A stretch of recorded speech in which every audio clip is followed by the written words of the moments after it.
prosecution should be firm and swift so this never happens again.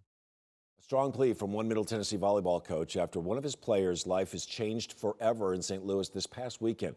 She was hit by a driver, causing her to have both of her legs amputated just to save her life.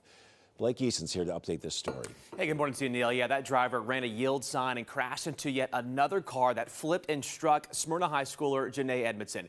The impact pinned her between that flipped car and another parked car, and now state officials say that driver should have never been behind the wheel in the first place. St. Louis police have charged Daniel Riley with second-degree assault in connection to the crash. Court records reveal Riley was already under house arrest for robbery and repeatedly violated his GPS monitoring requirements. Riley pled not guilty to charges related to this crash. A judge denied him bond after Janae's family begged that he stay in jail. This time, Missouri Governor Mike Parson says he should have never been out to begin with, essentially pointing the finger at the DA. People's going to have to be held accountable, and we're going to have to go back to the days when repeat offenders, violent offenders, are taken off the streets of our state and put in and be accountable for that.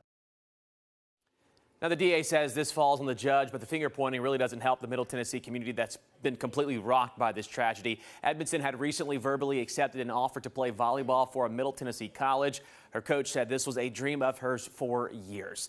Now, GoFundMe account for Janae's family has already raised over $100,000. Coming up in our next half hour, we'll hear more on the outpouring of support coming from all over for Janae and how you can help too. Nikki.